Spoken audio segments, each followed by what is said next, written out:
All right, this is really something. Speaker of the House Mike Johnson just gave a sweaty press conference in which he blamed Democrats for trying to force a, quote, political vote on the Epstein files. At the exact same time this press conference was happening, Epstein survivors were also speaking in D.C., calling out this administration for squashing the release of the files repeatedly, and then calling out rich and powerful men who are using their positions of power to stop these survivors from getting justice, or at least receiving transparency regarding this investigation. It's just all ironic because while these survivors were telling a powerful, strong message about power dynamics, Speaker of the House Mike Johnson was whining in front of the press that he wasn't able to use his power dynamics in order to suppress this vote at the behest of Donald Trump.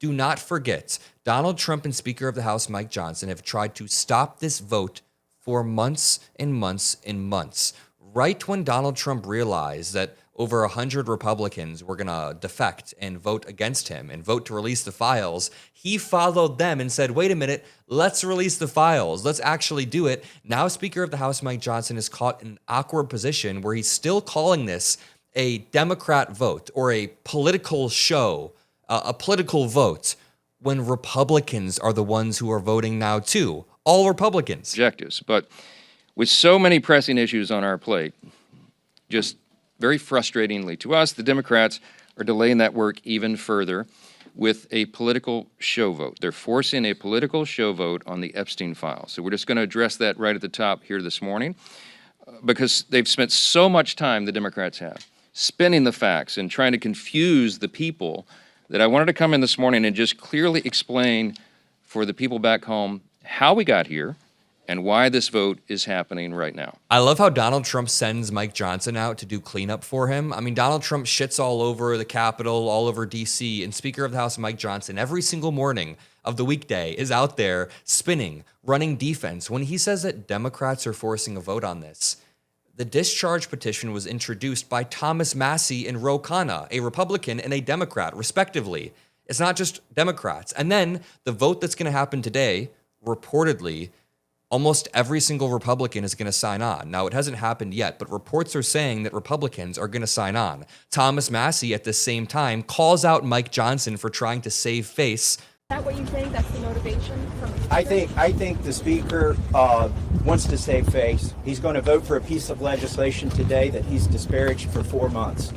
And however he needs to come on board, we want him on board. So we appreciate it. Thank you. Very well said. Okay, so he's disparaged this legislation for months. Not only that, but he shut the damn government down in order to prevent, delay, halt, stop the release of these files. He's downplayed them as a hoax. He's talked about them being a nothing burger while women who were affected by this while they were girls were 100 feet away. Like, he's been in the Capitol saying this is a hoax, this is nothing. And outside the Capitol, the survivors are telling their stories. It's absurd. Let's flip back to Mike Johnson saying that Democrats are trying to use this as a political weapon. So it's fair for the American people to ask the question, why now? Why suddenly are they so interested? They have such an urgent interest in the Jeffrey Epstein matter. Wait, why are Democrats interested? I'm sorry, but the victims are interested. Listen to this Epstein survivor who voted for Donald Trump. She said, I voted for you. This is not about you. Show some class. What are you doing? This is a really powerful moment. It is also not a hoax.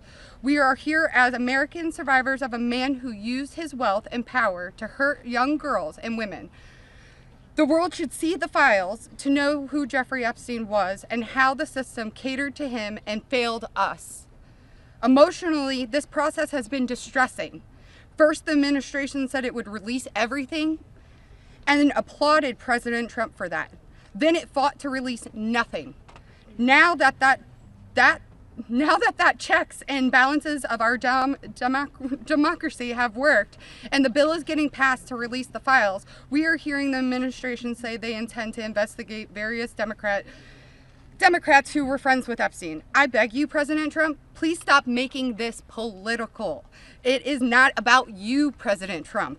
You are our president. Please start acting like it. Show some class, show some real leadership, show that you actually care about the people other than yourself. I voted for you, but your behavior on this issue has been a national embarrassment. It is time to take the honest, moral ground and support the release of these files, not to weaponize pieces of the files against random political enemies that did nothing wrong. Very, very well said and powerful. And I'd like to point out that while this Epstein survivor was saying this, Speaker of the House Mike Johnson was turning this into a political issue. In the same hour this was happening, Speaker of the House Mike Johnson was saying this. So it's fair for the American people to ask the question, why now? Why suddenly are they so interested? They have such an urgent interest in the Jeffrey Epstein matter. The truth is simple and straightforward and obvious for anyone who is willing to look at it objectively.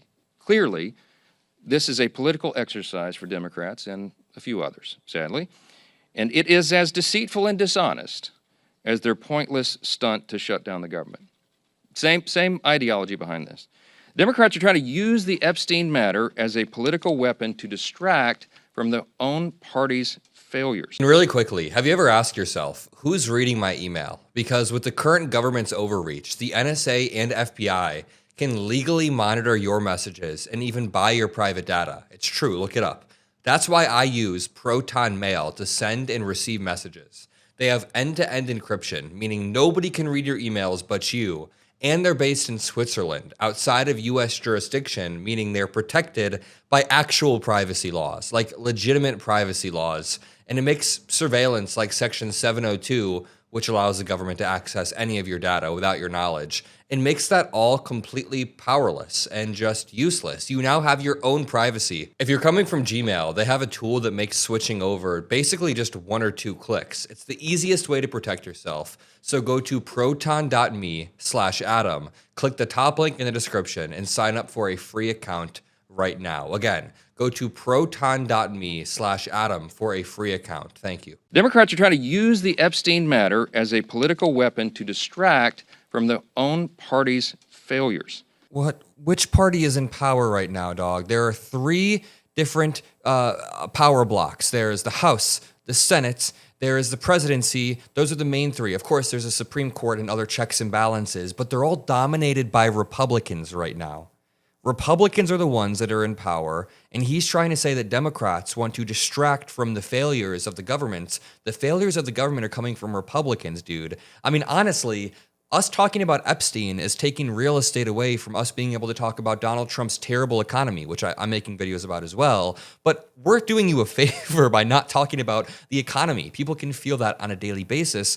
We're talking about the Epstein files for a few different reasons. The most important one is obviously the survivors. I just played an amazing clip, a powerful clip of the survivors being like, what the hell, Trump? This is not classy. This is not leadership. But at the same time, it's because there is a window for us to push for the release of these files after almost a decade of these women not being listened to. Women that were abused as girls back in 2008 and the 2000s, they have not been listened to. Powerful people have been telling them to be quiet, and now there is a window for us to apply pressure and to vote on this. So not only do we want transparency, not only do we want powerful elites to be exposed, but at the end of the day, these survivors have spent years being threatened over and over and over. Marjorie Taylor Greene talks about this.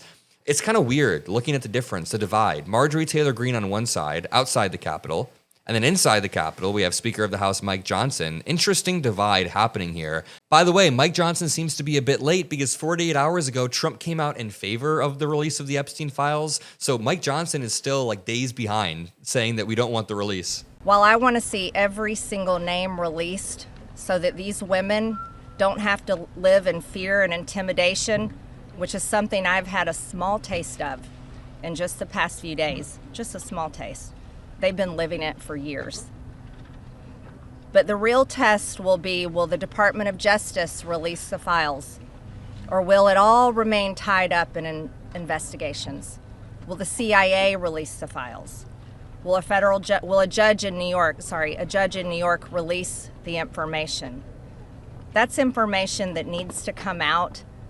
And will the list of names that these women privately hold, and they hold it because of their fear in their heart of what would happen to them if they release it on their own, will that list of names come out? That's the real test. So I want to thank Thomas Massey and Ro Khanna for your bravery in doing something doing something that is much needed in America, crossing the political aisle that has become bigger than the Grand Canyon in America. But these men crossed that aisle on behalf of these women. And that is more of what is needed today in America than ever in our history.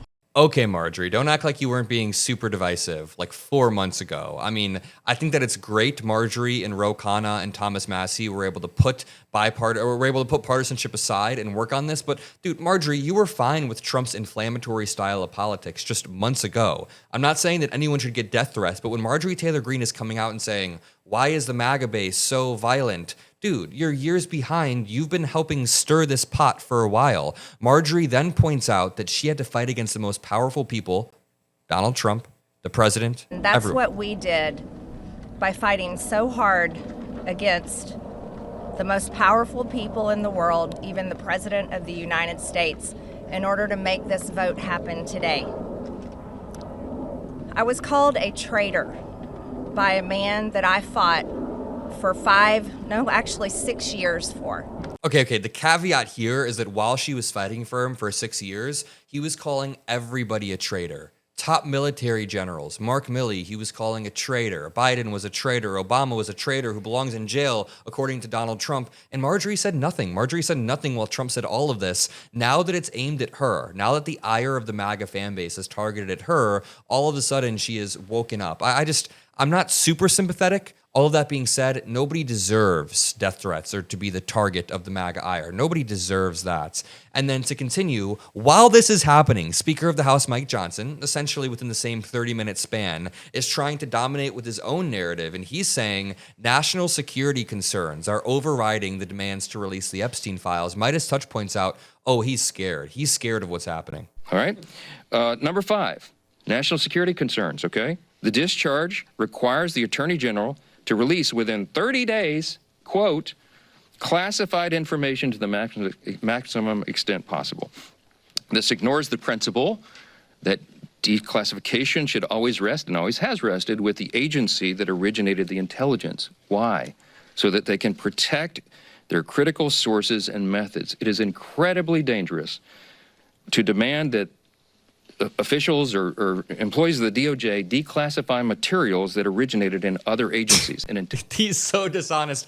The discharge petition that was created in a bipartisan manner and is going to be signed by everyone particularly says that no damaging evidence, that any sort of victims' identities, that any sort of intelligence will be redacted within reasonable means. I mean, you can't just redact everything because then you're not releasing any information. But also, of course, there are going to be victims' names and sensitive material in there about what happened. Mike Johnson is just BSing. He is lying and trying to trick people into thinking this is a bad idea when every other Republican has already moved on. Dude, you're saying this is a Democrat scam, a Democrat political stunt, but while you're saying that, Marjorie Taylor Greene, a Republican, is standing next to someone who just said, I voted for you. Like this woman said, I voted for you, Trump. This is not a Democrat scam, and it's disgusting that they're trying to downplay it as that. I love you all. Please make sure you're subscribed, and I'll see you in the next one.